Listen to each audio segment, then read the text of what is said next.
Are we live? We are. Broadcast is live. We're broadcasting. Welcome to Grace TV. I'm Grace Morrison, and tonight my guest is Jim Trick. Hello. What were He's we wearing red lipstick. I'm and wearing a my striped shirt. more subdued hue tonight. Is that a subdued? Can you and I start a duo called Subdued Hue? Yes. Naming a band was never in my skill set, but we just did it, right? We're Subdued Hue. We're happy to be here tonight, but it's got to be like techno. Like one of us has to just play a MIDI controller. I've been practicing recording things on GarageBand, and I just learned how to do loops. So that could Really? be my role. Yeah. Yeah, I'm trying to learn all that crazy stuff. Ken Stahl. Hello, Ken. Hi, Kim. Ken is my runner friend. He has run, I'm going to get the numbers wrong, Ken. He has run every single day for 340 days in a row. He can come I don't in like and that correct me. guy. And I failed. I promised him last week, we talked about his running, and I promised I was going to take a picture of myself running and being miserable, and I couldn't get myself there this week. So I still owe you a running picture. Wait, I'm totally confused because when I look at this on my Facebook Live, there's like subtitles coming up. Is that just because my thing is set to have subtitles? That's super weird. It must be. I don't think I have subtitles, but maybe Kathy or Ken can let us know. Ken Hi, Eberberg's Ken. here. Who is? Hello. Everybody who's commented so far has a name that begins with a K. Ken, and Kathy are here. Come on, folks. Ken Nagelberg.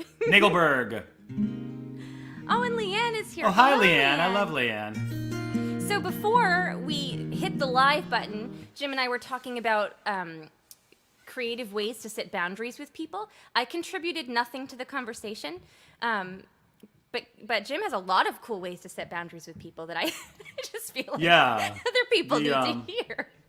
Yeah, I think telling people to go screw. No? Is that one that you use? No, I don't. I'm just kidding. We were talking about how to do it eloquently, so that was completely for Grace. No. I have a dear friend who's just an expert at setting boundaries with people. And like she can decide that she just doesn't have space and room for whatever is going to be happening in a person's world. And she will say something like, "Oh my gosh, I'm so sorry that you're going through that. And I'm really sorry that I can't walk through that with you." It's genius. It's so good, right? I'm really sorry. I just can't walk through that. Yours was good too, though, just saying, I don't receive that. If someone insults you. Are we allowed to say naughty words, or do we try to avoid naughty words here? I think they add some spice to life. That's my opinion. So, Ken Nagelberg, that's very racist. Anyhow, Ken Nagelberg's going to get security. Could you please remove Ken Nagelberg from our... He was referencing the fact that everyone commenting had a name with a K. Oh, I know what he was doing. And I don't like it. And he caught our band name, the Subdued Hue Duo. We're the Subdued Hues. And Leanne says green light for naughty. Green light for naughty. Yeah. Bitches. Anyhow. What? You should see, like, that's my thing. I work out every day, and the only way I can get myself to work out is by listening to a hip-hop playlist. Oh my gosh, you seem so hip-hop. I've had to Google so many terms. Oh boy. I don't... Grace, there's some roads that you don't want to walk down with me. There's some... Kathy Sandsbamer, please tell her that there are some roads that she just doesn't want to walk down with me. Scott's can't come here because he heard there was going to be cursing tonight. So I think we're good. The things I Googled were not dirty things. It was just that every single rap that I listened to says wraith in it, like W-R-A-I-T-H. And when I hear wraith, I think of a supernatural creature or a really thin child. I think of a person running with a lisp. With a lisp. Wraith? Did you say wraith? Wraith, yeah, wraith. Yeah. Okay. Oh, Chris Berdesky's here. But it's a car. That's why they're all referencing it, because it's a car. A wraith car? It's a wraith. It's a car, yes. It's a wraith car. That's all. I get it. Whoop. You watched that go right over my head, didn't you? It went. My friend Al Dunphy is watching right now, and Hi, Al Dunphy. I put out my first album on cassette when I was 25. I'm 50 now, and we did all of the artwork. He shot the cover in his living room and the inside picture in his basement, and he's been one of my nearest and dearest since I was a wee sprout. Now, is that album now available digitally? No, it's very bad. I have those too. Very bad. I have made 5 albums. 3 of them are available. No, 2 of them are available. 3 of them make great coasters or gifts for your enemies. Ken says, is he taking out the Wraith card again? Thinks they're getting wraithy. Somebody has told me that I have a little bit of a lisp sometime, and I've never seen it, or I'm not aware of it. But the other thing is somebody always tells me that the way I say, I'm going to say a word, and we're going to take a poll. Tell me if this sounds unusual to you. Church. I'm going to church. I'm a member of the church. I have an opinion. Do you want me to save my opinion? No, I want to hear what you think. It's just a soft CH. Church. Hi. It just You say sounds church. soft. Church. I just feel like my attack on the CH is just more aggressive. Church. On the second CH. Church. Okay, I'm going to say one more thing, and I'm going to let you sing a song. But so there's this really fantastic program called Ted Lasso. It's a comedy series. Everyone should watch it. Wait, is this the second time it's come up today? Really? Because it's genius. Okay, keep going. It's so good. So there's this whole scene where the guy says a word and then says it again and says it again because it loses its meaning after you say it so many times. Yeah. And that's the running joke throughout the show. And there's a term for that I can't recall, so my point is really moot. But there is a term, and you just said church so many times that it means nothing to me right now. I saw a bumper sticker once, and I can't remember what it said, but boy, was it funny. Yeah, that's my point. Oh my goodness, everybody. I'm really glad to have Jim Trick here tonight because he's a hoot. Chip Trick, ladies and gentlemen. Chip Trick and the subdued Hugh. Oh, my liver. Well, Kathy, will you please write down Chip Trip and the subdued Hugh? I'm already having so much fun. So, Jim Trick and I did a live stream in 2020, and we were trying to recall what the venue was, but we did it with Kim Moberg. And the thing that I wanted to tell you tonight, Jim, is that night I played a song, and you complimented the song, and it was because of what you said that it became the title track of my new album. Stop it. So really? Thank you. Yes. Will you do it after I do this song? Will you do it next? Were you going to do it tonight, or do you have it placed strategically in our set? I have very little strategy. I'll gladly play it. Okay, perfect. All right, I'm going to throw it your way for a tune. This is Jim Trick, everyone.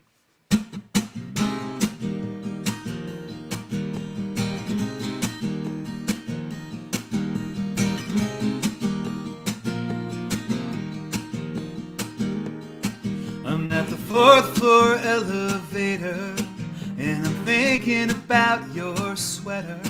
But sometimes I sit and wait to say goodbye.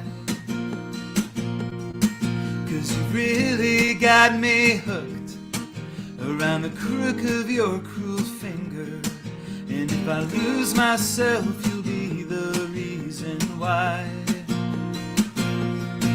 And another boy would follow you, but a smarter man would run.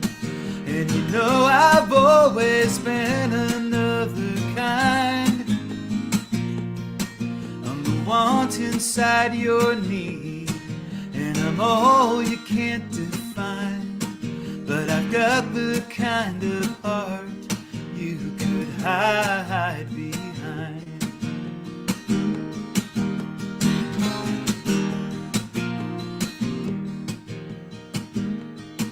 Now there's a question I would ask you if I thought you'd tell the truth.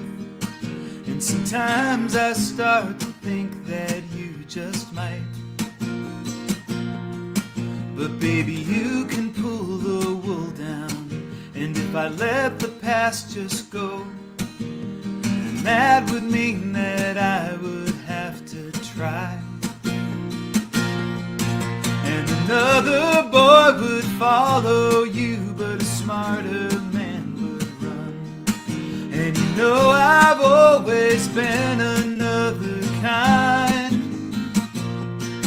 I'm the ones inside your need, and I'm all you can't define. But I've got the kind of love you could hide behind. Now I'm going to go to the minor key so I can sound like the Gin Blossoms.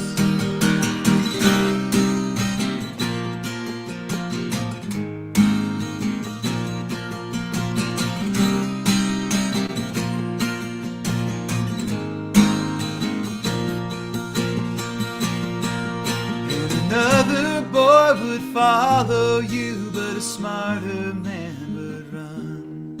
And you know I've always been another kind. I'm the want inside your need, and I'm all you can't define. But I've got the kind of love you could hide behind. I'm at the 4th floor elevator, and I'm thinking about your sweater. But sometimes I sit and I wait to say goodbye.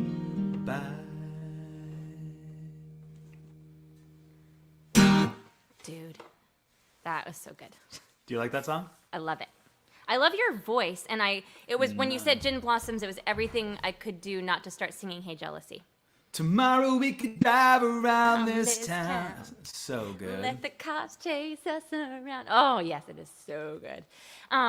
Kathy asked if all tips go to my tip jar. So I know that it says my name, but we're going to split everything that comes in tonight. 50-50. We are? Yeah. Okay, can I have a heart-to-heart moment with our audience? Yeah. Grace did not ask me to say what I'm about to say right now, but we've been working for a while now to raise money for her aunt to get an operation. So if you have a $20 or a $100 bill that you can live with out, her aunt needs it for her operation. I mean, it's back waxing, so it's not technically an operation, but it's a jungle back there, and she needs your help. Give till it hurts to the Grace's aunt's operation, in quotes, back waxing fund. And now, back to you, Grace. Okay, you're so funny. And I just need to know, this just naturally flows from you, the humor. I'm a deranged individual. So for those of you who are watching and you don't know who Kathy Sands-Bamer is, she's my manager. And we drive for hours. Back in the day when we used to go to play shows, we would drive for hours. Kathy, is this how I am all the time? Yeah, I'm messed up. But man, you could take a frown and you turn it right upside down. Except when I'm dying inside. Oh. Just kidding. Oh. Wah, wah. So I was, hi Randy. Randy was saying it's been a long time since we've crossed paths. He said the last time we crossed paths was at Pixie 103 in 2003. And you remember me. Randy, I haven't seen you in like 50 years. Well, I think that's a shame, and I'm really glad that you guys are reconnecting tonight. Randy, I feel the closest to you tonight that I ever have. And I hope to see you at Pixie 103 Studios. Pixie 103 doesn't exist anymore. Oh, Randy thinks you're adorable, too. Yeah, dude. You're going to think she's really adorable when you see her husband. He will destroy you. Like, I've been wanting to tell her how cute she looks tonight, but I would really rather not be followed out to my car by a Viking-looking man who looks like he could kill me with his toenail. I think that he'd appreciate it, because it's less that he has to say, honestly. He writes it on his hand. You look great. How's your aunt? Anyhow. That's called a callback, just so you know. That was really good. Mike Doyle, hello. So we were talking earlier about old recordings. Yeah. And when I first started writing songs, my dad was like, oh my God, everything is just someone's going to steal it. So every single song that I wrote, he had me record to a cassette tape and then mail to myself. And my dad passed away in 2016, and I have box upon box of shitty songs. Hey, you know what? You know what you should do? We should go through those, and we should work on them, and we should do an album, like your dad themed album. My dad thought this was genius. Wow. That would be. We'd have to get a cassette player that works. We could do them reggae, and we could call ourselves Dad Brains instead of Bad Brains. I think we need to really work on these ideas that you have, because they're all just. Subdued Hugh's first album could be my shitty songs reworked. Chip Trick and the Subdued Hughs. What are we waiting for? I don't know. This is the greatest online gig I've done all day, and I'm not saying that to be nice. All day? All damn day. Okay, so I need to say something before I sing a song, just because I want to make sure we have the rest of the night to dissect this. There are so many other social media platforms, and I've got to tell you that I don't understand any of them except Facebook. And I keep seeing that TikTok is like where we should be putting more energy, because a lot of people are on TikTok. And then my poor 17-year-old stepdaughter, I'm like trying to get her to explain to me what TikTok is, and then she got mad and walked away because she was just so annoyed with me. Can someone please explain to me, what am I supposed to do with TikTok? I made three videos on there, and the lamest of the three got 600 something views. How young are you, if I may? Would you rather not answer that question? I'm 35. Okay. I thought you were way older than that. You did? Kidding. I'm just kidding. Here's what I should do as a 50-year-old man. I should stay away from TikTok because it doesn't have anything to do with me. That's a younger person's game. If you're going to do anything on TikTok, you should probably be, you know what you should be doing? You should probably be, because you're a good guitar player, you should be like playing riffs, impressive riffs to great songs. And you should be like, hey, this is the riff to this song. If you like this riff, I think you're going to like this song. My name is Grace. And that's a good idea. My poor stepdaughter, I was like, do I just dance? Because my understanding was that it was a dance thing. Yeah, it's like shake your booty teenager stuff. I mean, there is humor I could see in me doing that. You know, if I did a dance. Do you know there's a Christian rapper whose name escapes me, but he has this rap called Who's in the House, JC? Stop it. His name is Carmen. And I'm a former evangelical. I'm a former. Me too. You are? Yeah. Who's in the house? JC! JC! Yes! Ha! Oh my God. Did you ever do the Holy Ghost hop? No. Oh my gosh. He used to have a dance called the Holy Ghost hop. I threw up all over my shirt. Keep going. Well, I was going to say, I played that song for my stepdaughter because it's like so ridiculous. Yeah. And I did a whole dance around the house. And in my mind, that would be a funny TikTok, but she told me no. So. Yeah, we used to have to listen to Christian. If we wanted to listen to any kind of music, it had to be the Christian version. So early rap was like, praise the Lord, for goodness sake, we're all gonna take a Bible break. Genesis, Exodus, Leviticus, Numbers. Be a good kid and eat cucumbers. Yes. I think I just added the cucumber part yes, to that. Yes, that's my childhood right there summed up. And my church was not into the hip hop. It was strictly hymns. And my dad always told me, like, hip-hop is the devil. It doesn't matter what your words are. You shouldn't be, so that's where I was coming from. So listening to Carmen, for me, was rebellious. Well, I'm going to tell you this, and you're going to get very jealous right now. I know that you're tight with Eddie Money, or you used to be. You and Eddie used to hang out. You had 2 tickets to Paradise. I did. I didn't use them. But I'm friends with Kevin Max from DC Talk. Are you really? Do you remember DC Talk? Do you remember that band? Yes. Yeah. Uh-huh. Oh, that's so cool. Do you remember Salty, the singing songbook? The singing hymnal? Yeah. Awful. Do you remember Do you remember religious manipulation and how nice it was to get free? Romans 10, 9 and 10. Romans 10, 9, and 10. Oh, yeah, that's how I know my Bible verses. Anyway. Lord, I lift your name on high.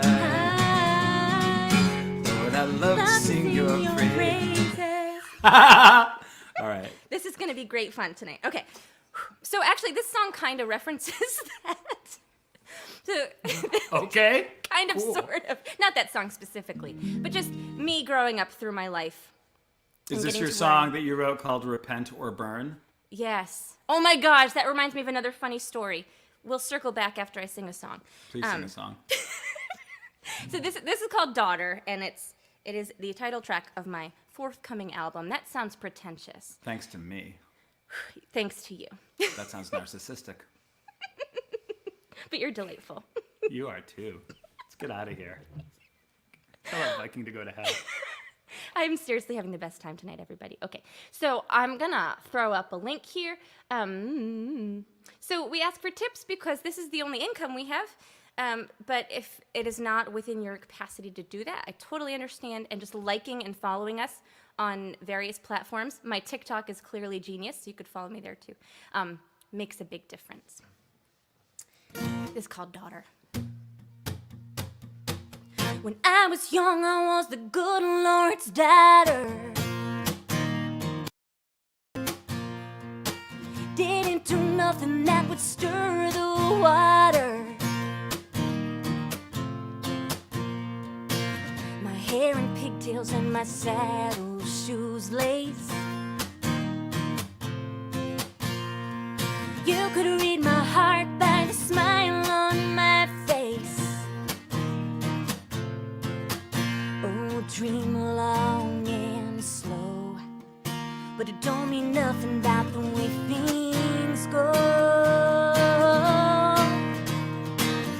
Now I'm racing against the clock and wondering when I'll ever fit into those old blue jeans. I know my heart, I know myself, I love my life, but I don't know what any of it means. And so I'll spend another day, put another suitcase down, and say, Daddy, you were right, Daddy, you were right again.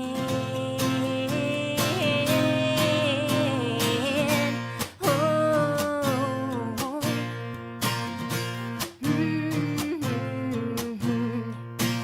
When I was young, I wanted somebody to kiss me, someone to hold me, somebody to miss me. 'Cause in my mind that was the end of the story. It was lovely, man, and it was holy. Oh, dream long and slow, but it don't mean nothing about the way things go. Now I'm racing against the clock and wondering when I'll ever fit into those old blue jeans. I know my heart, I know myself, I love my life, but I don't know what any of it means.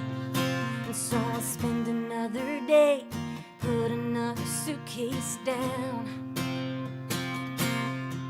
and say, Daddy, you were right, Daddy, you were right again. Oh, oh,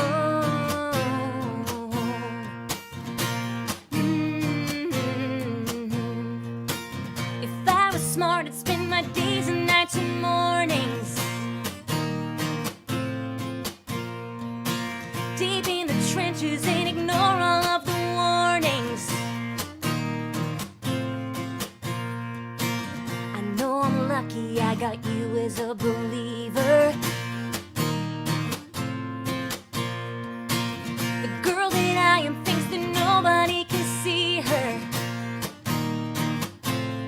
Oh, dream long and slow, but it don't mean nothing about the way things go. Now I'm racing against the clock and wondering when I'll ever fit into those old blue jeans.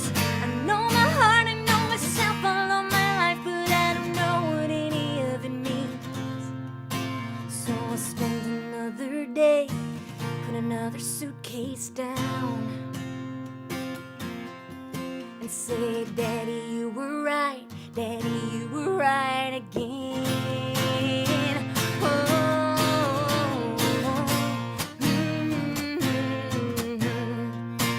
When I was young, I was the good Lord's daughter.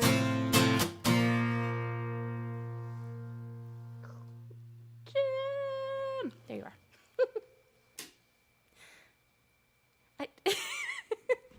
Can we just have a minute? Yep. Can we just pause for just a second? Can we just bask in the glow of that? What's the line about you? I got you as a believer. What's that line? I know I'm lucky I got you as a believer. And is that to your dad or to your husband, or who's that to? Well, initially it was my husband. Yeah. But to be honest, I don't want this to sound cheesy, but like as the year has gone on and I've had so many new friends that I've met through doing this, I'm aiming it at them because they're the people who've really pulled me through the past year. But I wrote it about my husband. That's a great line. Thank you. It's like such an important line. Thank you. Because there's so much there when we talk about like, you remember our subculture. It's like, are you a believer, right? Yeah. What's the full line? Something got you as a believer. I know I'm lucky I got you as a believer. Yeah. I mean, okay. I just want to say some stuff right now that is such a magnificently great song. And where do you live? Just before Cape Cod. Okay. So like on Route 3? No, more toward New Bedford. Okay. I'm from Wareham. I would just love to play shows with you because while I'm on mute, I'm like ripping leads. Can I just say I'm really glad you said that? Because after our sound check, I went upstairs and I was already like on cloud nine and I'm thinking I need more of this in my life. Like I would love to play shows with you. And I would love to sit on 2 stools and do this. Yes. And listen to you because I would have the best seats in the house. Dang it, that's a good song. That's a hit song. Thank you. It's funny when I play that by myself, it feels like I'm hearing the production of it in my head from the album. And I just want all those pieces there, you know? Yeah, maybe you do. It doesn't, I mean, it translates beautifully here. That's my concern because I didn't want it to be too repetitive. Totally not at all. It's great. It's great. And it's interesting. And Kathy will tell you that I don't like anything. But I like that. Thank you. So, so we're going to talk for a minute or what? Yeah, let's talk. I like to talk to you. What do you do now? Because based on the previous conversation, and if this is too personal and if this isn't where we go here. Then I'm just going to say I don't receive it. I don't receive that. Okay, so just so you know, this is what we were talking about. We were saying, she was like, I have a hard time like telling people to F off. And then she looked at me, this is when we were sound checking, she said, but Jim, for some reason I think that you'd be able to tell somebody to F off in an eloquent way without ever saying it. And one of the tricks that I like to use is if somebody, first of all, if somebody comes up to me and they go, Jim Trick, you're an asshole, I'll pause and I'll go, yeah, I can find that. I can find that in myself. I can find that. Yeah, I get it. You're probably right. Not that happens all the time, a couple times a day. But if somebody says, you know, you're this or you did that, or I think you should do this, like if somebody said you'd be better if you had a guitar strap, I'd be like, I don't receive that. I don't receive that. I think that's for somebody. I think you meant that for somebody else. Somebody messaged me this morning. The first message I got this morning was from a person I don't know that just said to me, do you have a guitar strap because you would be better if you did?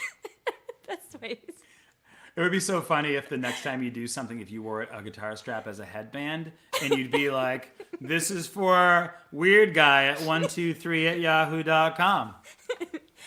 You know, I realized I have made progress in my life because in the past, getting that sort of negative comment first thing in the morning would have sidetracked my whole day. all I would have thought about is like, what made them say that? How did I screw up with the guitar strap? Oh, I can tell you what it was. It's that you didn't have a guitar strap. Okay, that makes And more you sense don't have one now. now, and that's my only critique. If you had do you have a guitar strap? Because if you I do. did, Do you want to see it? It's really pretty. if you did, It's you'd really be better. pretty. Oh, you're better. That was better. I've just made a choice to put it on my leg instead. So I'm gonna do another song in a second, but I'm curious. So what do you do now? What do you do now with Jesus? What do I do? Not much. Not much. No, and it's funny that you ask that, because I was gonna say earlier, as a kid growing up in that setting, I thought that I was only gonna be okay in life if my partner wound up being a Christian. You're pounded this thing in your head like you can only associate with Christians. Yeah. And it took such a long time to get rid of that, and the guilt doesn't go away. It's just like being indoctrinated in anything. Yeah, It's still there, and Yeah. and I do so. Regarding Jesus, there are moments in my life where I get really scared of nothing, of a ghost or a spirit, because those things are real. And the trick that I was taught as a kid was, if you are afraid, you're obviously afraid because demons are real, just start saying Jesus' name, because they can't be near you if you say Right. Jesus' name. So what I do is I start singing whenever I'm scared, "The Lord reigneth, the Lord reigneth." And do you know that song? Yeah. I sing that. Isn't that fascinating? And it works. The fear goes away. And if you're asking if I'm a believer, I don't know. No, and I'm not even asking if you're a believer. I'm asking you, like, what do you do with Jesus as a historical figure, as whatever, as yeah. or whatever? Yeah. Because I'll tell you that I am over the course of the last 10 years, my ideology has changed. All of my theology has changed. My perception of the church has changed. I love Jesus, I think, more now than I ever have. And I love the Bible too. And I think part of it is I'm able to enjoy it now without the filter and without the manipulation, without the political ideology, and just the notion that, okay, so here's, and I swear I'm not like trying to preach to anybody, but this idea of a marginalized, of this God man born to a marginalized woman in a dirty barn who works a blue collar job his whole life, right? And his whole thing is about, tax collectors, lunch. Lepers, hang out. Sex worker, yeah, let's hang out. Let's do this thing with the tears and the washing my feet, right? Yeah. And then to all of the religious hypocrites, literally screaming. Yeah. Literally screaming. I don't know. I kind of like it a lot. No, I think that if that was the presentation I had gotten as a kid, I'd be in a totally different place. It's just, I used to sing in the church band, but I also used to play in bars, because what I was told was you need to be a light in a dark place. I'm like, okay, I'm just going to go sing in bars. Like, isn't that what they're telling me to do? And so many people in the congregation would come up to me or my parents and say, "What are you doing? You're sinning. You're sinful," and it's just, Well, you are. I'm just kidding. oh yeah, I definitely am. You should hear my potty mouth, Jim. I know. Especially after I get done listening to my hip hop. I know. I'm sorry, Corinne says she's basking and listening. And Hi, Corinne. Kamas, Abercrombie, the woman so nice they named her thrice. oh, she just referenced the monkeys. Then I saw her face. Don't. I wanted to say one thing before I forget, and I should have said this earlier. If I randomly disappear, it's just because my computer needed a break. So you just sing a song and I'll come right back in. It's What does only that ever mean? happened. Well, I have a new computer, but like sometimes it gets overworked.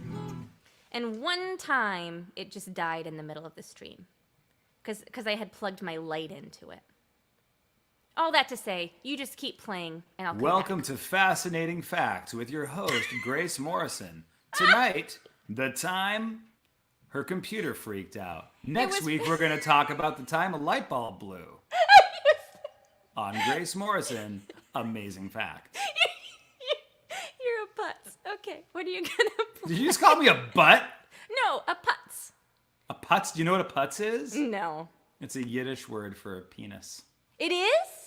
You just called me a dink. That makes the day even better. My grandmother used to say that. She used to call you a putz? Yes. Oh, wow. She didn't know either. I live in Marblehead, and which makes me like, 20% honorary Jewish person. I make my own kugel. I make my own chopped liver. I know a shena punim when I see one, which is Yiddish for beautiful face. I know at night I put my kepi down and go to shluffy, which is putting my head down and going to sleep. And yeah, there you go. And I just learned a new thing too, and everyone else did as well. And listen, I would love to know if everyone else knew what that word meant, and I am the outlier here. Yeah, I mean, it's like one of those things. That's like the literal Yiddish, but the putz just means like bonehead. Like if somebody calls me a putz, I receive that. Oh, okay, all right. So I didn't just like get a deflection of my comment. Oh Okay, no. great. Oh no, I'm a putz. I thought you called me a butt, which I'm that too. I don't think I've ever said that to someone. I might have to add that to the rotation. Randy Clemens just said, "Welcome to Yiddish lessons for back wax tips." Exactly, that's right. Oi! Chip trick. Chip trick and the what and the subdued hues. Subdued. Wow. Tell us about your next song. So this is a song that when I made my last album, I sent a copy up to my friends up in Maine. You know what I love about Kathy Sands-Bamer, who's listening right now? As soon as that sentence happens, she knows what song is coming. So I sent a copy of my record up to my friends in Maine, and I didn't hear anything. And so then, like a couple of weeks, I just called back and like, you're waiting for the compliment, but you're trying to pretend like you're not waiting for the compliment. Like, hey, how are things in Maine? Good. Seen any moose or anything? No. Hey, did you get anything in the mail? Oh, yeah. Your record. We got it. We had to take it away from Izzy. Izzy was their 7-year-old little daughter. She was like this tiny. She looked like Cindy Lou Who with hair like Woodstock, from Charlie Brown. And they're like, yeah, we had to take your album away from Izzy because she wouldn't stop singing track number 10. And I was like, she wouldn't stop, and I went, oh. The opening line is, I ain't gonna die alone. I ain't gonna die alone. Angel's gonna fly. I ain't gonna bleed. It's like the darkest song. And she's like, oh yeah, she was singing it to everybody. She was singing it to the people at church. She was singing it to the people at the bakery, Starbucks people. She'd walk up and they'd look at her like, oh, aren't you cute? What are you singing? So they had to take it away. So now I would like to play for you track number 10 off my last record.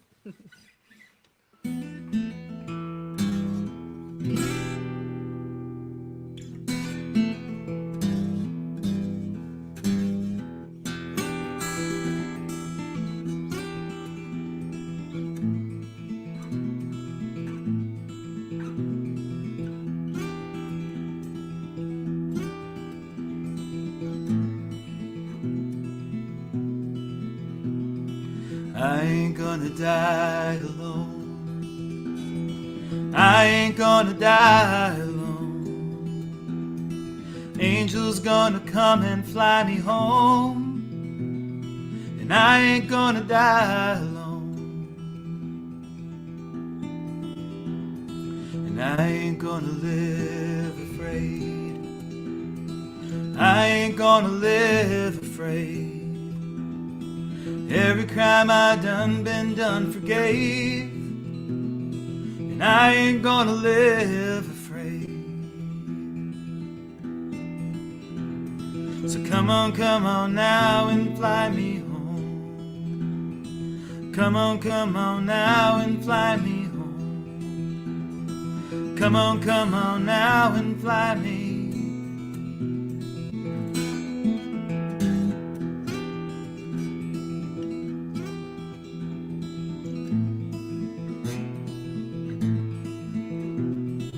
I ain't gonna bleed to death. I ain't gonna bleed to death. My last will be my first when I take that final breath, and I ain't gonna bleed to death. So come on now and fly me home. Come on now and fly me home. Come on now and fly me home.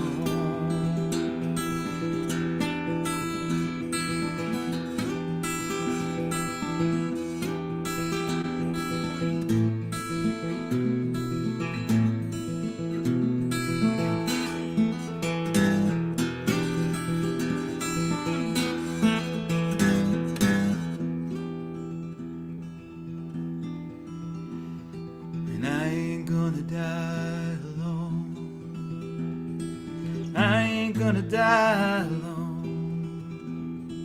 Angel's gonna come and fly me home.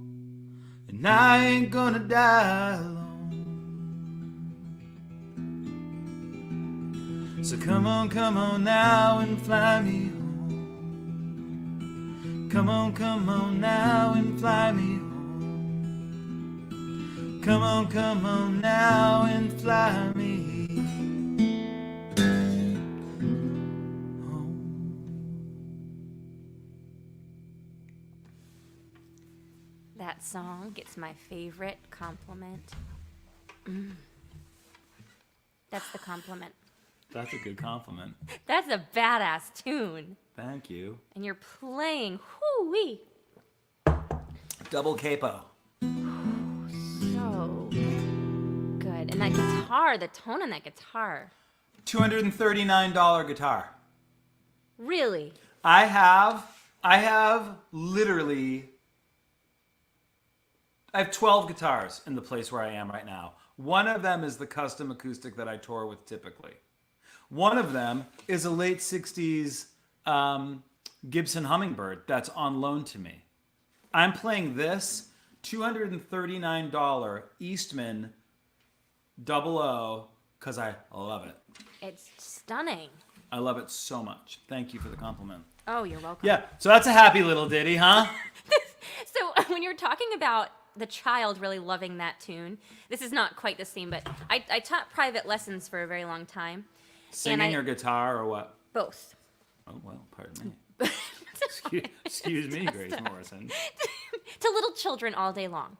And I had this one little girl, I think she was 5, and they were very religious. And she came into her lesson one day and said, "Grace, do you love Jesus?" That's the first thing she said to me. Now, this was in a store. I worked in a music store. And I said, "Yes." And she goes, "Grace loves Jesus!" And she starts running around the store yelling that I loved Jesus. And you were like, wait, I thought you said cheeses. Jesus. I love all the cheeses. That's another story, Jim. I digress. So Go back to her, yeah. So anyway, she had written a song, and this store had an open mic night, and she wanted to play her song at the open mic night. And her song was something like this. If you love Jesus, I hope you do. 'Cause if you don't, you're gonna burn in the flames. Like that was this little 5-year-old song. Wow, that's dark. It was dark. Yeah, anyway, that's what that reminded me. Well, there you Oh my goodness, children. And I had, I released my first not great CD while I was teaching all these kids, and at the time, I thought I was being really funny and clever, like trying to stick different innuendos in different songs, thinking that no one would notice that I had done that. But then the kids would sing the songs back to me, and it just I had a real conflict of conscience. How many kids do you have? Of my own? No, of others that you're storing in the basement. I have one. Now, how many are in the trunk of your car? I have a 2-year-old and Okay. and 3 teenage stepdaughters. So wait, what's the 2-year-old's name? Brayton. How do you spell that? Brayton. Okay, at least it's a little girl, Brayton. It's a little boy. A little boy. And what's his middle name? Greenwood. Stop it. So, all right, so my grandfather's name was Brayton, Okay. and he was named after his grandmother. That was her last name. I didn't know that until after he passed away. But what I loved about that relationship was that he didn't finish school beyond the 4th grade, but he knew how to read because his grandmother had taught him how to read. And so I liked that, and it's just a cool name. And then my father-in-law...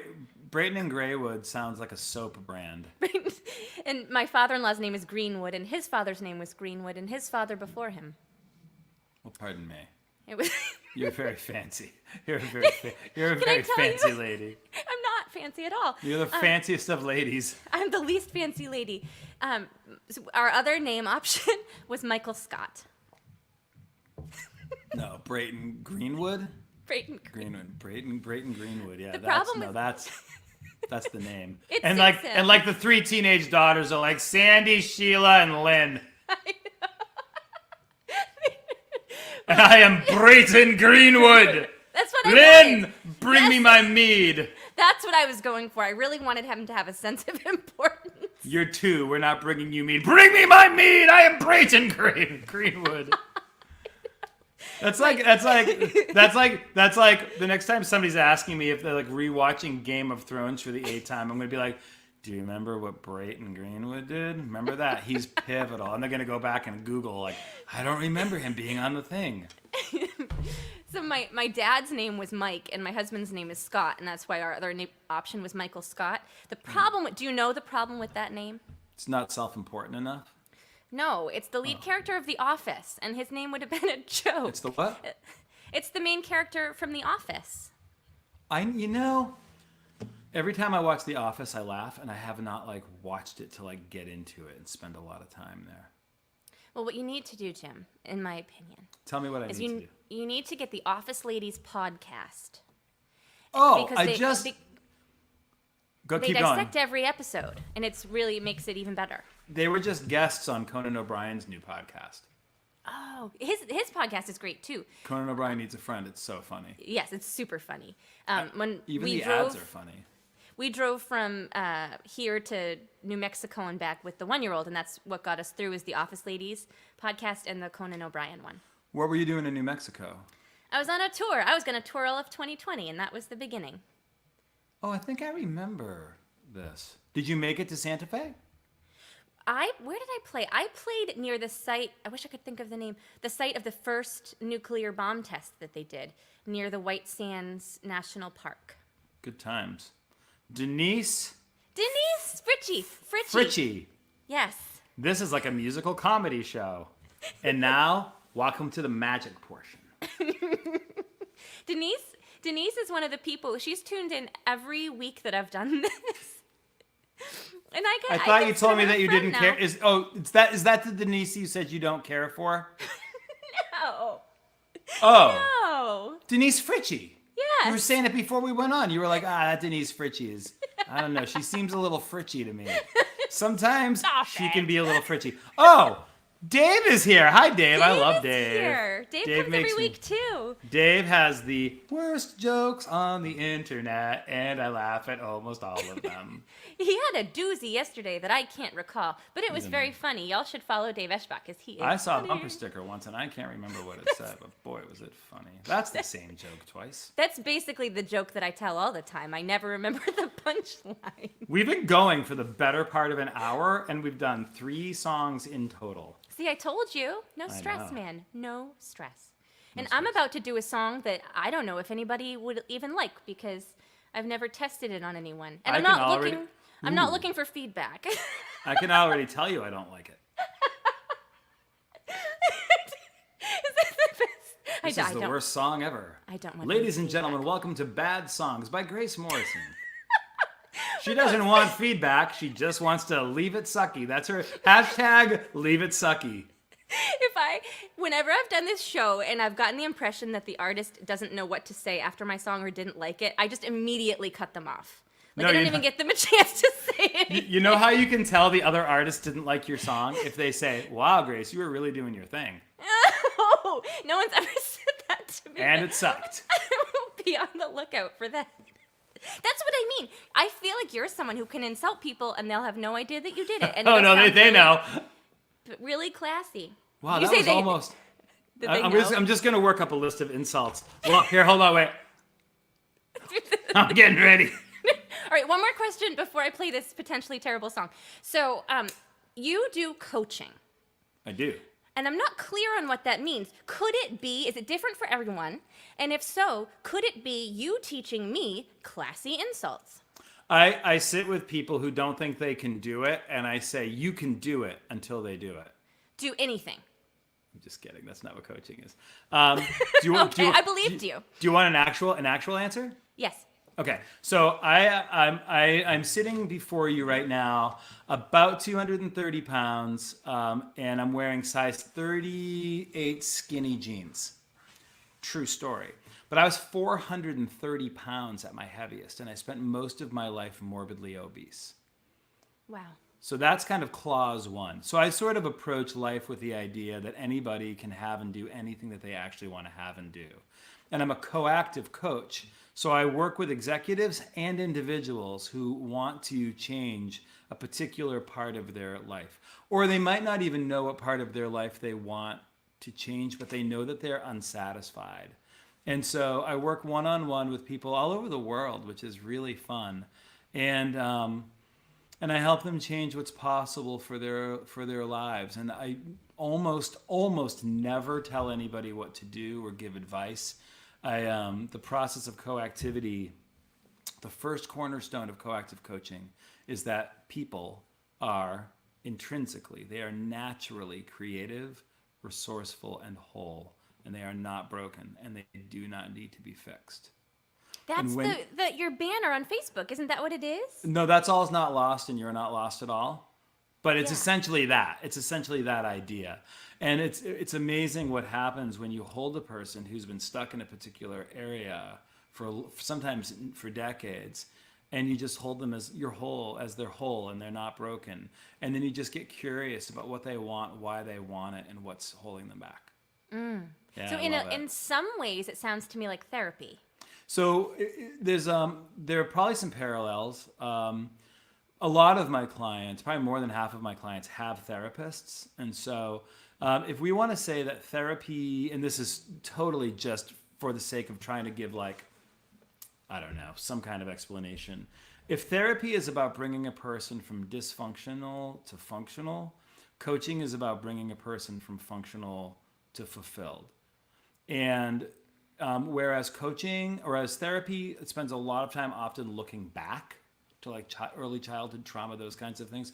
Coaching does very, very little of that. Coaching is more interested in where you are right now in this actual moment, and working from there. Do you find, not to get super deep on everybody, but No, it's good. do you find that a lot of the issue is that just people get in their own way? So, for example, on a day, I'll be like, I want to get a lot accomplished today. And then I find a billion reasons not to. Like, I better vacuum first, or I better do X first. Is that a thing that people have a lot? Yeah, that feels like it rings true. I think sort of along that path is a lot of people that I work with have really, really good reasons for not having gotten to where they would like to go. They have really good reasons for not having gotten there yet. And they sort of live with beating themselves up as if those reasons aren't noble. Like I had extraordinarily good reasons for binge eating. I had really good reasons for it. There are really beautiful, self-protective, good reasons that I became morbidly obese. And until I got really honest about those reasons and just really offering myself love and grace and care and forgiveness, there's no way I could have gotten through it. But so yeah. So if you said to yourself, "Hey, if I want to get a lot accomplished," I would be curious about why you want to get it accomplished and what your life would be like if you did, what it might be like if you didn't. My main answer is that I've had 2 espressos and I want to get a lot accomplished. Right, exactly. You're all worked up. Yeah, I'm ready. Yeah, then just get your shit done, okay? That. Here's your life coaching. Drink one espresso and work your shit out. That'll be a lot of money. Oh, see, I feel like I've been coached. This is fabulous. It actually, talking about this, I have a song that's kind of along those lines. That is not the mediocre one I'm about to play, but maybe I'll do it after. I have to remember insults, yeah. But just, these reflections of of how I get in my own way. But anyway, this one is not that. This is from a prompt from a songwriting group I'm in. And I don't even remember what the prompt was. It might have been Just Normal, and that's the name of the song. And I was thinking about, those awkward moments, and I guess it's more when you're younger. I know all about all of the awkward moments. All of those awkward moments. Like when you meet your significant other's family for the first time, and how scary that can be. So that's what the song was about. And then as I was singing it the other day, I'm thinking, is this what Meghan Markle felt like when she met the Queen? Like, can you imagine how scary that must have been? I was married. My ex-wife is English. Oh. And I was terrified when her parents first came to America. Were they very proper? It's a long story. We really don't have time for it. But I will tell you that my mother-in-law walked into my mother's house and said, "Oh, isn't this homely?" Which to us means ugly. Yes. And I'm like, what? And she's like, "Oh yes, it's so homely. Oh, isn't this place homely?" And Allie went, "That's a good thing." And I was like, "Oh, okay, cool." Because that sounds like one of those really classy compliments. Exactly. I mean insults, classy right. insult. Uh-huh. All right. I'll be over here when this you're is done. This is called Just Normal.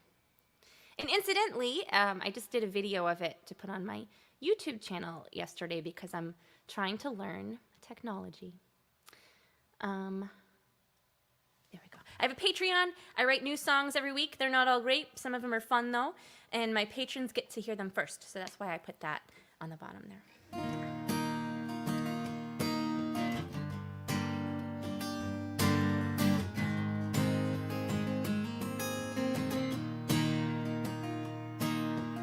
I don't often bring somebody home, but I like you.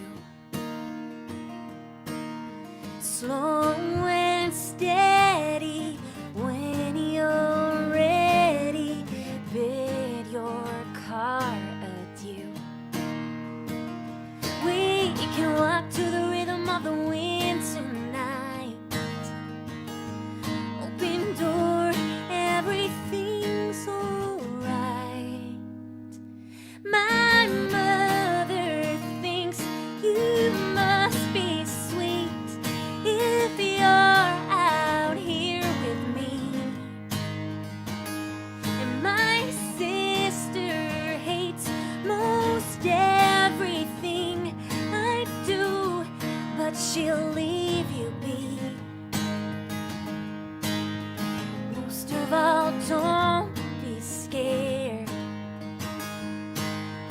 I just wanna clear the air. We're not too formal. We're just normal.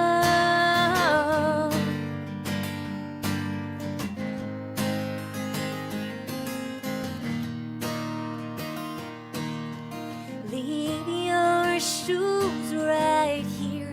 I'll show you all our photographs. My dad's not grumpy, he's just quiet, I swear. Sometimes he laughs. We can walk to the rhythm of the wind tonight. Open door, everything's alright. 'Cause my mother thinks you must be sweet if you're out here with me. And my sister hates most everything I do,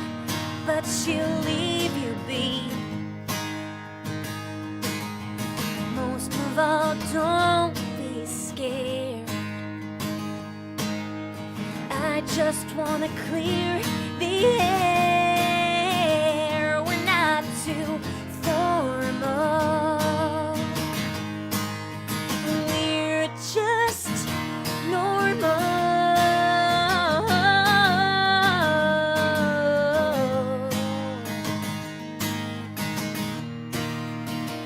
I like you better than a softly moony night, better than a shooting star, better than an old Mike Tyson fight playing in a dive bar, better than strings in my hand. Nothing's better than knowing I'm your man. 'Cause my mother thinks you must be sweet if you're out here with me. And my brother wants most everything I have, but he'll leave you be. Most of all, don't be scared. I just wanna clear the air. We're not too formal. We're just normal.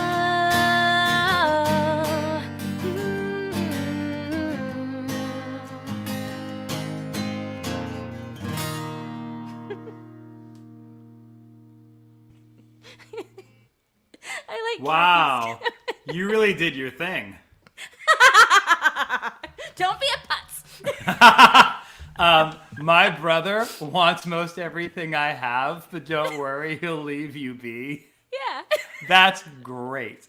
My sister hates most everything I do, but she leaves me be. Yeah. It's so good. That's... Dang it, that's a good song. Thank you. Thank you. It's funny, Kathy said that's the first time she's ever heard Mike Tyson's name in a Yeah, so tell me, don't know how why. did you arrive at that line? Not a clue, it just came out. Isn't that great, though? I always wrote that way. I always just wrote stream of consciousness. In a lot of the older songs I have, I couldn't even tell you what they're about because they were just like stream of consciousness. This past year, though, being in a songwriting group, I've been more deliberate. And so that's the only line in this song that I really, like, I needed a line and it just occurred. Really good. Thank you. And to be honest, I don't know, do they play old Mike Tyson fights in bars? I don't know. They should. Yeah. I love watching old Mike Isn't Tyson he the fights. one with the ear thing? He bit Evander Holyfield's ear off. Okay, I'd call that an ear thing. That is I think when they rushed him to the ER, they were like, Evander Holyfield is here. Really? What, did he get punched? No. I think it's an ear thing. And now my impersonation of Evander Holyfield. Oh my goodness! The poor man! The poor man! Oh, that's awful. Can That you was a- imagine? He's probably fine now. That was a long time ago. Hello, is it Mayor or Mar? Mayor Mayor. Pagel. Mayor Correct me if I'm wrong. There's like, everybody has great names. I know. And do you ever get afraid to say someone's name aloud? Like Mayor Pagel? Like you're going to Yes. pronounce it wrong? Like Mare Pagel, which is where I was going. Mayor, please tell me if I'm right or not. But I think that she said it was Pagel like bagel. Dave wants to know if he wants us to define normal. Yeah. And I would say- I don't think it's real. No. Bruce Coburn said the trouble with normal is that it only gets worse. There's just no such thing. And I think if anybody tries to present themselves as normal, they're lying. I don't. Normal is like, we are all. My God. Here's one thing I've learned from coaching. We all have our own like private version of batshit crazy that we yes. think is our own. And if we knew If you had any idea, if I knew the stuff that goes through your head, Grace, I would be stunned and shocked. I think about that all the time. I promise you that We're all weird. we're all the same. We're all like trying to pretend like we've got our shit together and everything's great and like, oh yeah, no. Yeah, I mean, you know, yeah, no. Yeah. No. I'm really glad that you said that because I try to tell my stepdaughters that all the time. Like, everybody is nutso. Yeah, and it doesn't mean that you like completely let your freak flag fly all the time, but like I don't care. And the other thing that we always do is we make up stories about what other people's lives are like. Oh, you know what I yes. mean? And we like have these like things, oh, that person, oh, it must be nice, you know? And you don't know about their deep, deep heartache, you know? My husband said he just says everything out loud. That's true. Most of my day is spent saying to him, "Did you consider that before you said it?" Scott Hartley. It says sharer above his name on my thing. Oh, he shared our video. He's a sharer. He's a sharer. He is a sharer. He shares his opinion. Mike Doyle says everyone is abnormal, and I concur. Yeah, totally. I love the movie. Did you ever see The Life of Brian, that Monty Python movie? I think that might have been the ones that my husband tried to get me to watch, and I didn't want to. It's like he's like a Christ figure, right? And he's like, he's like standing on a hill with like thousands of people watching him. He's like, you don't have to follow me. You can be free thinkers. You are all individuals. And 10,000 people go, yes, we are all individuals. And then one guy goes, I'm not. Scott Hartley is now a sharer. Scott Hartley, do you believe in life after love? Oh my gosh! This just reminded me of something. So when I was a teenager, I used to perform at our local county fair, and I opened for a magic show, and they owned the stage, and the only time in the day that Cher was not being played on their speakers was when I was singing. So like my walkout music was always, "Do you believe in life after love?" I really don't think I'm strong enough. Oh. And then I'd come out with "Busted Flat in Baton Rouge." Anyway, that was. I'm gonna do a magic. I'm gonna do my song after we're done chatting a little bit. Then you're gonna do a song. Then I'm gonna do a magic trick that's gonna blow everybody's mind. Do you really have a magic trick? I'm gonna do a magic trick. It's gonna be great. Okay, I can't wait. I'm so excited. It's gonna involve rubber bands. Calm down, settle down. Don't be too excited. I'm super excited and I cannot help it. I know, it's going to be good.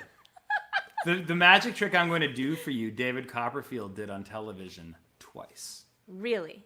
Yes. I just want to tell you, Jim, that you could say most anything to me and I would accept it as true. That's scary. It's dangerous and I probably shouldn't have told you that. No. But I just did. So. Yeah, but you have a husband that will see right through my bullshit instantly and call that out. I don't know. I do. I think so. Question for you. Yeah. So, in case anyone doesn't know, I do this every Monday night. This is my virtual world tour, and there's an accompanying Spotify playlist. Every Tuesday, I add the songs from my guest. Are the songs that you played tonight available to stream? Some of them are. Yeah. Okay, great. Actually, no. So far, none of them are. Okay, that's okay too. But I'll make sure that I do some that are. Okay, cool. What are you hoping? What is this? Is this just like you doing this to be awesome and to like keep working and to just do it? It is a number of things. It's, in normal life, I don't know about you, but I don't get to hear other singer-songwriters because I'm always playing, and there's so many people that I just haven't heard before. So it's getting to know other people. And also because I think, we can share audience with each other. I think we're all better when we support each other, and our industry can feel and be really competitive, and I don't like that. I would rather we all just lift each other up.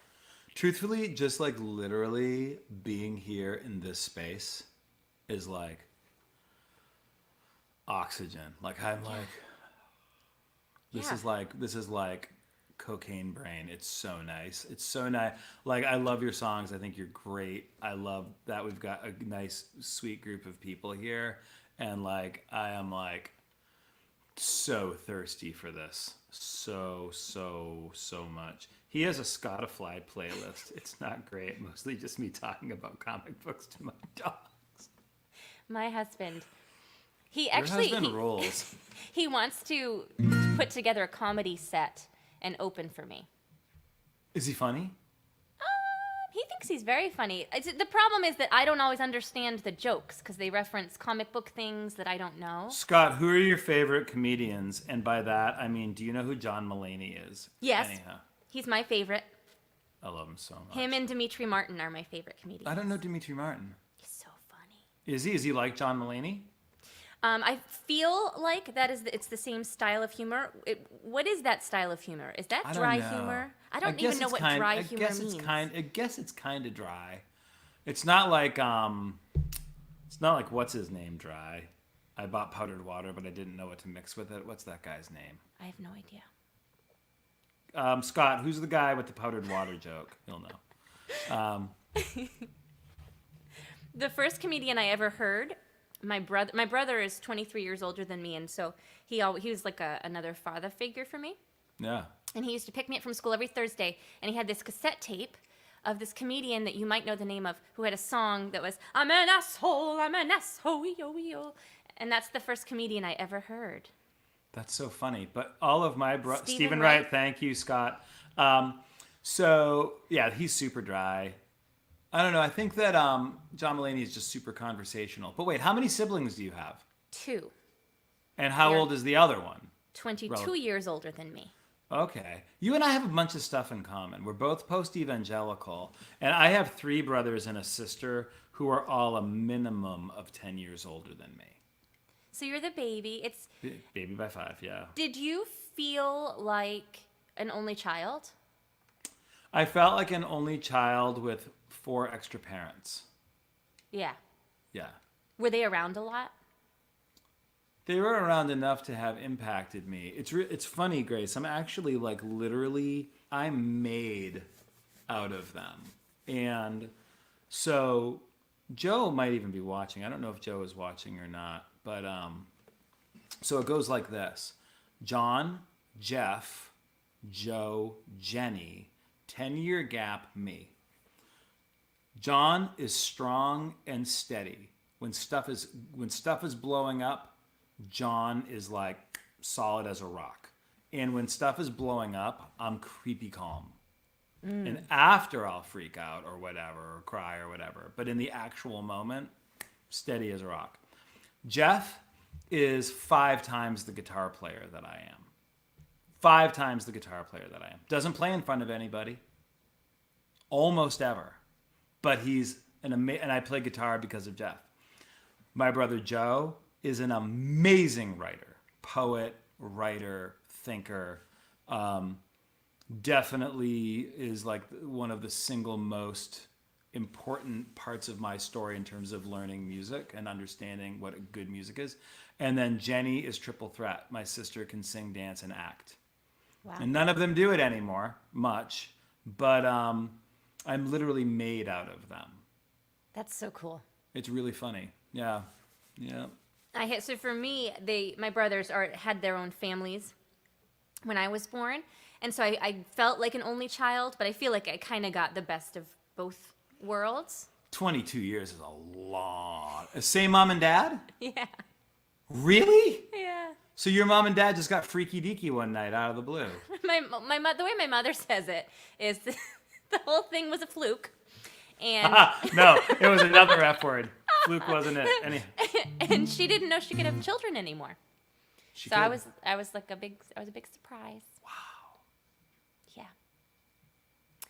Yeah.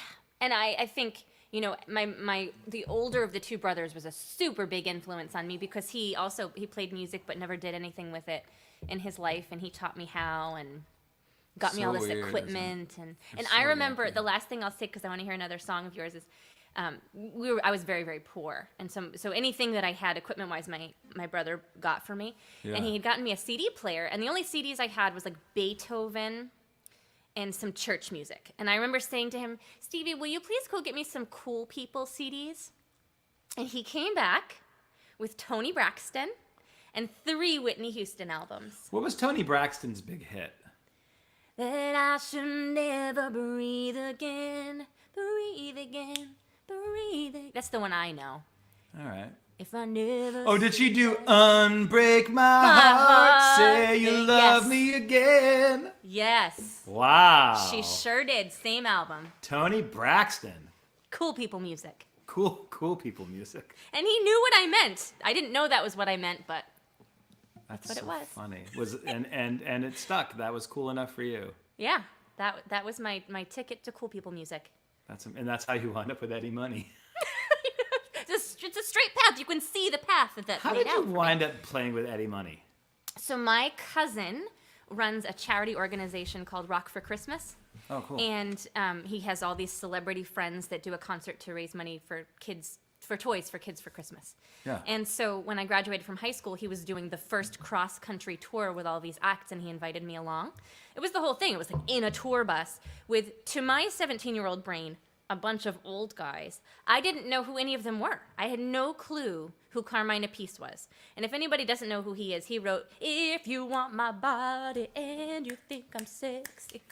And anyway, I didn't know any of these people. So I was like, oh, it's just the old guys.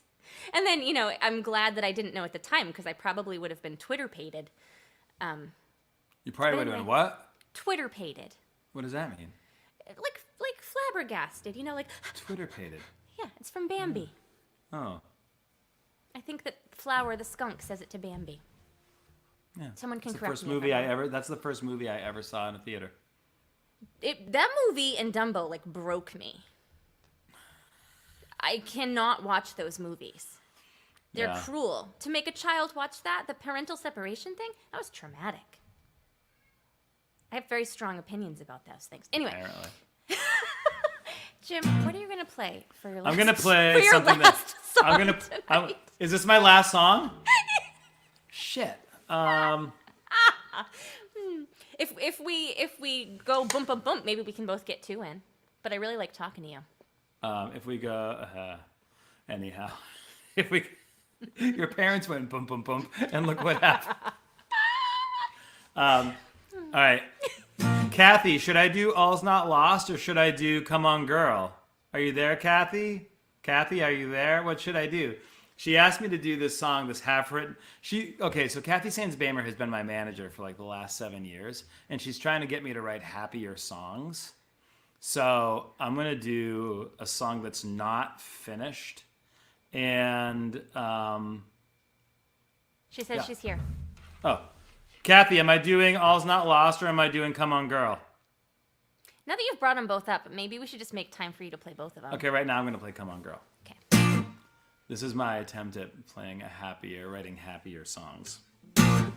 Well, come on, and it's not done. Well, come on, girl.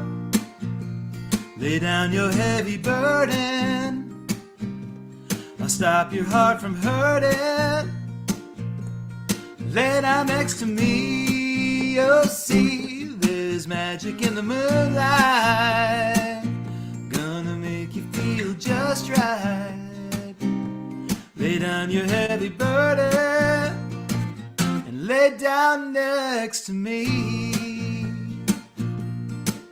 'Cause your love keeps me coming around. Yeah, your love keeps me coming around. When it's harder than it should be, colder than it could be. Yeah, your love keeps me coming around. And come on, girl, yeah. Lay down your heavy burden. I'll stop your heart from hurting. Lay down next to me. You'll see there's magic in the moonlight. Gonna make you feel just right. Lay down your heavy burden and lay down next to me. And there's gonna be a part that goes ba da da da do do do do do ba da ba da da da da da da. But I haven't written it yet. Ba da dee dee dee dee ba da ba ba ba.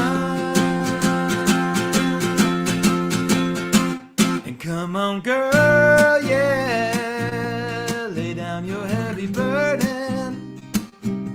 I'll stop your heart from hurting if you lay down next to me. Yeah, yeah, yeah. Success, that made me really happy. I loved it. And I had this idea of an accordion solo that I could play in the middle of that. You play the accordion? Well, I play the piano, and my accordion has a piano side. Amazing. I would not call myself an accordion player. But I can mimic the sound. I wish you would.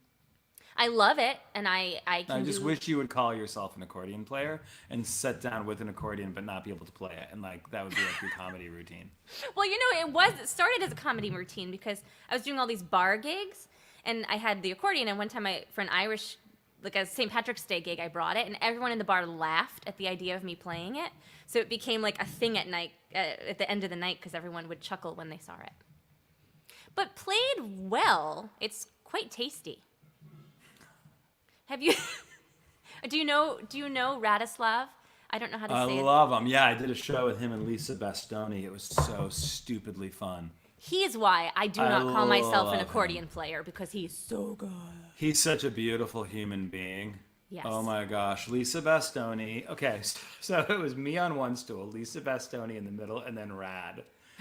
Talk about a rose between two thorns. That was a fun night. And I love Lisa Bastoni. Oh man, she cannot write a bad song. She's great. And she's also a great person. Yeah, she's lovely. her. And do you know her partner Sean Staples? Yes, I've heard. Well, I know him because I did a show with her and he played with her. He's ridiculous. They together were just killer. It was Can we be good. friends after this?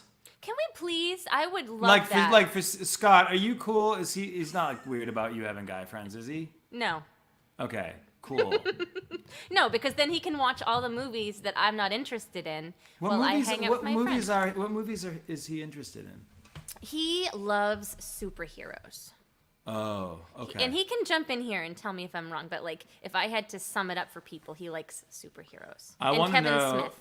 I contend that the best superhero movie ever, and I'm not an aficionado, is Batman: The Beginning or Batman Begins. That's not Tim Burton. It might Or be. it is. It might actually be. Who's the villain? Can help you. I only go The by Joker. villain. I think the Joker. Is it the Joker? I don't know. All I know is that Batman, like, he winds up going and like training with ninjas in the hills in Tibet. Oh, that one. That's one of the newer iteration of Batman's. It's good. It's like 10 or 15 years old.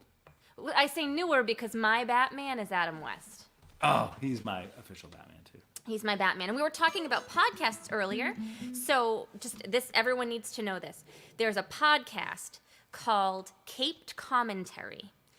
And it's Kevin Smith, from Clerks and all of those movies. Sure. And he gets high. That's not the most important part, but he's kind of silly in it. And he watches Adam West Batman episodes and then tells you all the backstory of them and the cool things about the episode. That sounds amazing. For example, when you're in HD, you can tell, his utility belt has the two yellow squares in the front. Yeah. Which were made out of wood. Except for action sequences, they replaced them with yellow sponges, like a dish sponge. And you can't unsee it because you know when the action's coming because it's a sponge. That's amazing. Mara wants to know what our favorite series is on Netflix or Amazon. Ted Lasso. I think it actually might be on Apple TV, so that doesn't answer your question at all. Bridgerton. You like Bridgerton? I'm gonna say I really loved Queen's Gambit. Oh yes, that was really good. And I'm actually starting to learn chess because of it. It's a great show. Yeah, it's great. I'm also rewatching Mad Men. I've never watched Mad Men. It's dark. It's not dark. I don't know. Like, I love Breaking Bad. Oh, yeah. So good. Cobra Kai. How did that not come to me first? Cobra Kai. All 3 seasons. If Cobra Kai season 4 had debuted tonight, I would have had to cancel. No, I am with you because I also love Billy Zabka. I'm sorry, Scott. I have a little crush Bye, on Mike Billy Doyle. Zabka. I miss you. Bye, Mike Doyle. And thank you, Josh Lakira. I meant to say thank you. He gave us a really nice compliment earlier. But yeah, Cobra Kai's badass. Let's stop doing this and you play a song and I'm going to get ready for a magic trick. Okay. Cool. All right, this is a song I wrote for my husband. We've talked about him a lot tonight. And he, you asked about favorite shows. We also like Vikings. And my husband looks like Loki from Vikings right now. Because he has a huge beard and a bald head. It's an interesting choice that he made. But anyway, my husband hates to fly. And the year before we were touring around and flying with our baby. And he was 0% help on the plane because he gets so anxious on the plane. And then in my songwriting group, I got a prompt, which was turbulence. And so I started dissecting the genesis of my husband's fear of flying, because it wasn't always that way. When he was younger, he flew to Korea and was fine.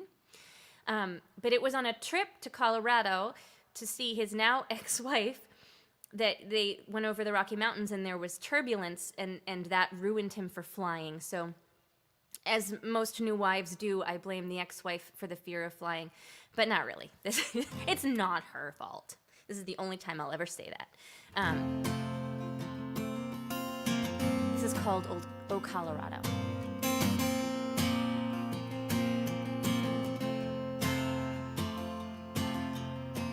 You might not know it to look at me, but I'm as soft as they come. I wear my heart out on my sleeve and watch me come undone. Woman, you found me broken and searching for a home. Oh, fortune, I follow you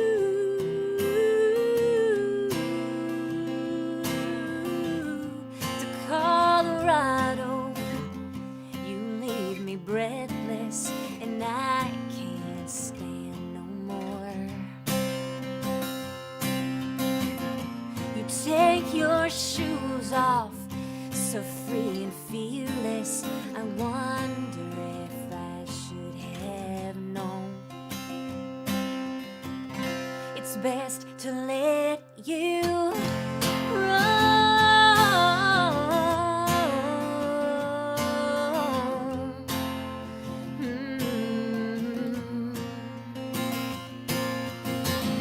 The Rocky Mountains I could see for the first time from above. The plane was shaking. I was thinking, oh, what we do for love. Oh man, I should have listened. What a tremulous way to start. A fortune, I follow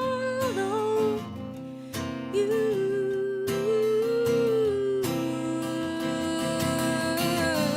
to Colorado. You leave me breathless and I can't stand no more. You take your shoes off, so free and fearless. I wonder if I should have known. It's best to let you roam.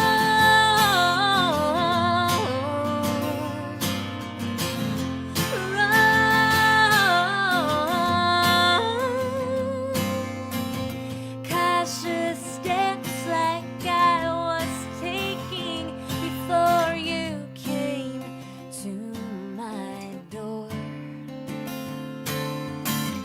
will leave me safe. I never know about life and loss and light and love and losing Colorado.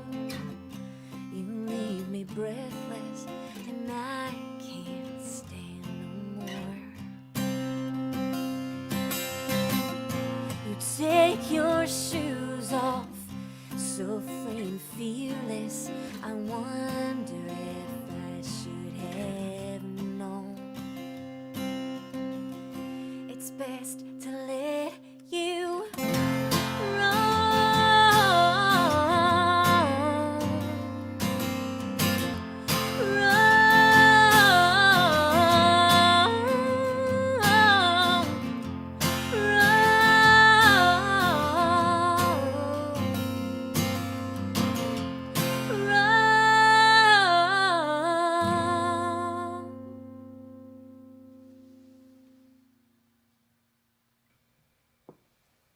Does that guy love it every time you play that song? He said he did. He, as a man, as a red-blooded American man, he likes it. It's funny too because I shouldn't do this to him, but every time I write a new song, I text it to him, hoping he'll listen to it and give me some sort of feedback, and he never does. I'm like, okay, well, those songs are all shit. But he did give me feedback on that one. He's got a lot going on. He's a busy, busy man. He's a father of 4. I can't believe how fast this hour and a half has gone. I know. I know. It's Thank you, crazy. Steve. I know. I have had so much fun. Sometimes, hour and a halves can drag, but this did not at all. I've had an absolute ball. All right, here's my magic trick. You ready? Should I make you full screen? No, we're going to do it just like this because everybody's going to want to see your reaction. Okay. Welcome to the most anticlimactic ending to the Grace Morrison radio hour you've ever seen in your entire life. I'm so excited about this. Okay. Rubber band number 1 is interlocked with rubber band number 2. Can you see? Can everybody see? They're interlocked, right? It can't get out this way. Can't get out this way. It can't get out this way or this way. And yet one melts through the other. Watch. I'll try it again. Bravo. Can't get it. Okay, so they're truly, what's a good angle? I've never tried to do this on camera before. They're interlocked. See, right? Can't get out this way. See how they're... Yeah. Can't get out this way. Can't get out this way. Can't get out this way or this way. One melts through the other one. Holy smokes. My mind is blown. And this has been the Grace Morrison Radio Hour. All tips. At the beginning of the show, I made a plea for money for Grace's aunt's operation. It's back waxing. And then she said, if you don't have any money, don't give us your money!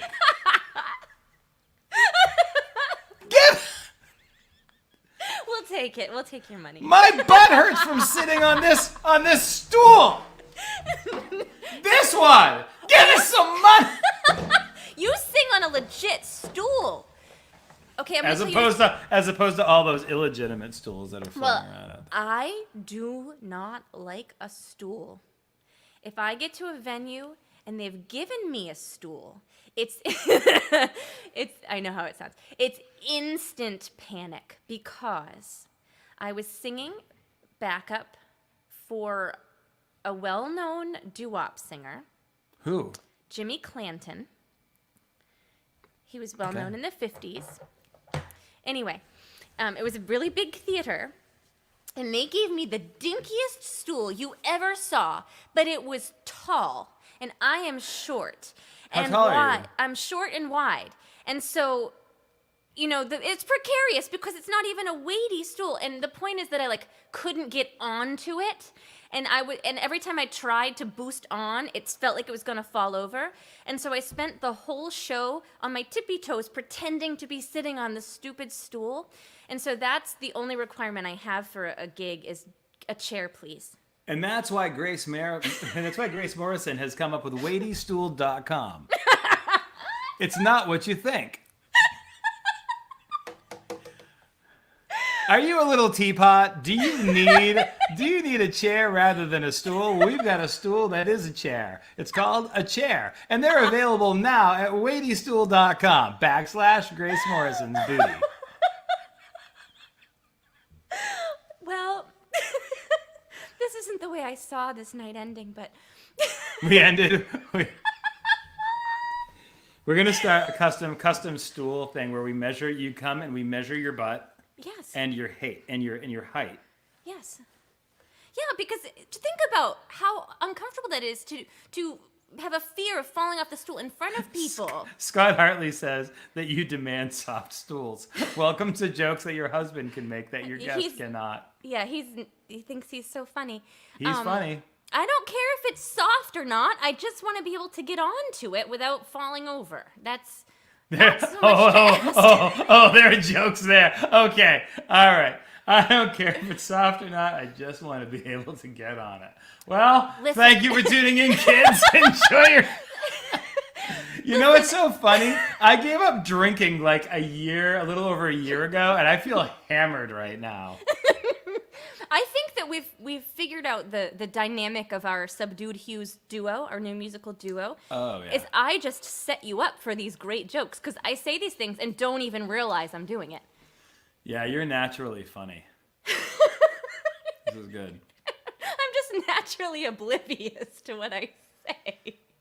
You know what's going to happen? Okay? So now, as we're wrapping up, I know we're going long.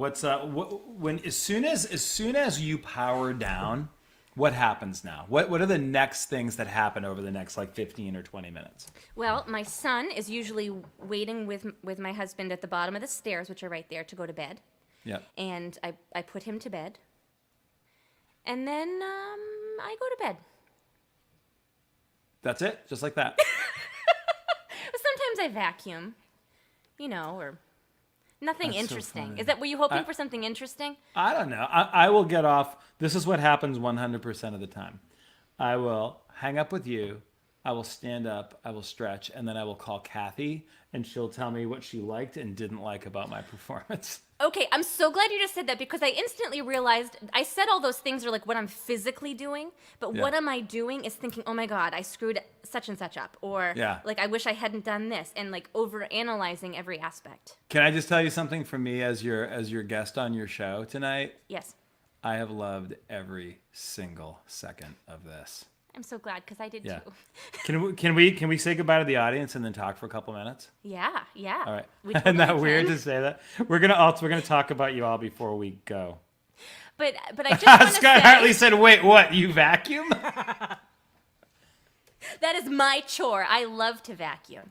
It's really satisfying to me. I don't know why. What do you usually say to people? Do you have like a cute catchphrase that you say at the end of your show? I do not have a catchphrase, but I often... This was great, Morrison. Tune in next week for even more sin. That's good. But what I was going to mention to people tonight is I don't know about you, but I'm starting to dip my toes precariously into the booking waters for the summer and fall. Yeah. And what I really want to do is house concerts. So if there's anybody that would like to host a house concert and have one of us or both of us together. Can we please do some shows together? Yes. Let's do it. Yes! I'm getting mine on Wednesday. Yes, Jim. That's wonderful. I thought you weren't getting it because you love Donald Trump. Didn't you say that before we started tonight? No, well, did I? Oh. I think, for a while I had everybody fooled. No one could read me right or left. This is what always happens at the end of the show, too. I'm going to trade you. So, come here, sir. This is how you heard his... Oh, hi, Brayton Graywood. Say hi, You are- Jim. Brayton, you're so beautiful. You're a beautiful man. You bumped your head. You bumped your head. Are you ready? Play your Monica.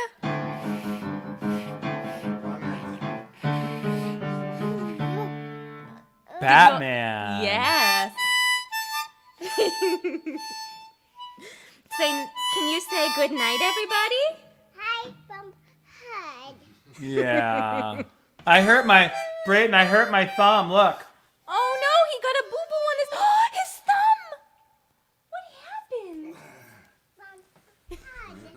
It bumped its I head. love him. Please get him dreadlocks. I can't bring myself to cut his hair. Can we please get him dreadlocks? Sure. He's just talking about monkeys jumping on the bed. So anyway, thank you everybody for hanging out with us tonight. I always say that. And I remind people to please follow the Virtual World Tour Spotify playlist. Give us money! Yeah, and also give us money. See, I put it right in the bottom of the thing there. But please reach out if you've ever considered having a house concert or just like having some friends over. We could sing for them. Good night, Denise Fritchie. Good night, Denise. So yeah, that's all I say. And next week, I actually don't have a guest for next week. I want to come back and do it again. Okay. Just kidding. You can. But I would. You totally can if you'd like to. Monday nights, I'm around. I'm in. Like, I'll do this as much as you want. I would love to have you come back. So anyway, thank you everybody for hanging out with us, and we will see you soon.